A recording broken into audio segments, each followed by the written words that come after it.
Right, there's a breaking story that Caroline Wilson can bring us tonight surrounding the AFL umpires who are unhappy. Caro, you've got an in-depth look at what's happened in the last 7 days. So just under 2 weeks ago, John Howarth was concussed in a collision with a player that left him missing last week's game and no certainty to umpire this week. Umpires are getting hit and in some cases badly hurt by players, and some of their coaches at AFL HQ believe that it's a deliberate tactic by coaches and players to find space at centre bounces. More umpires have collided with players this year at the end of round 15 than happened all last year, including finals.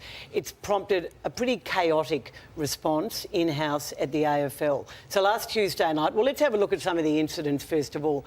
This is round 15. This is just this weekend. Robert Finlay tripped by Ollie Wines, who was fined, but no free kick. Then we're going back to round 8. Peter Bales tripped by Will Graham.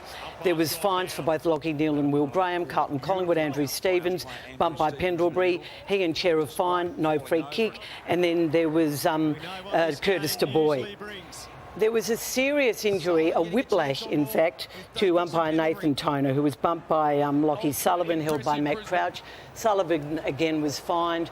And then, of course, there's a Paddy Dow incident that saw this umpire concussed and missing a game. Now, this is a memo to clubs early last week, Craig, warning them that free kicks would be paid and the second umpire would move from his end zone to come in and watch what was going on and see if a player was doing this deliberately.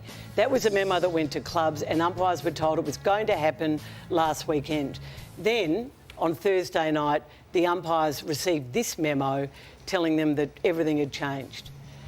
They're going to be instructed not to pay free kicks for umpire contact unless they're certain, and they're instructed not to adjust their end zone position at centre bounces despite being previously told They walked it back. Not only that, and we acknowledge this is a change of instruction.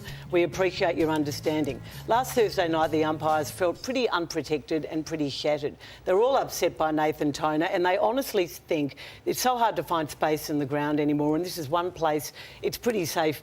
Umpires feel like they're being used as decoys in some situations. Why would they change their mind in 2 days? I spoke to Laura Kane today and she conceded that maybe there'd been a communication issue.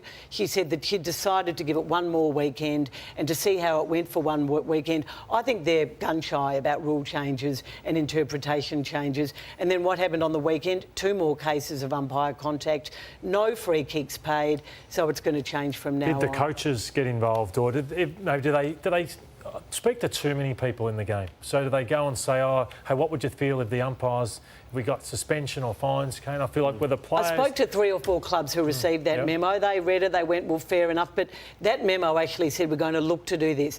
The umpires were told last Tuesday night in a meeting, move your end zone, pay free kicks if this happens. Doesn't matter whether you think it's deliberate or not. And to see what happened to Nathan Toner, I mean, that was pretty horrific. They're not big umpires. They're all accidents, but it's not hard to pay a free kick. And just quickly, the coach... The view of the umpires is that maybe players are maybe using it as a deliberate tactic. So you think there's space behind the umpire that... Well, I used to play on players who use me to run into the umpire, which just gives them a block. It's almost like a teammate coming to block a tagger so they can just get half a metre of space, run them into the umpire.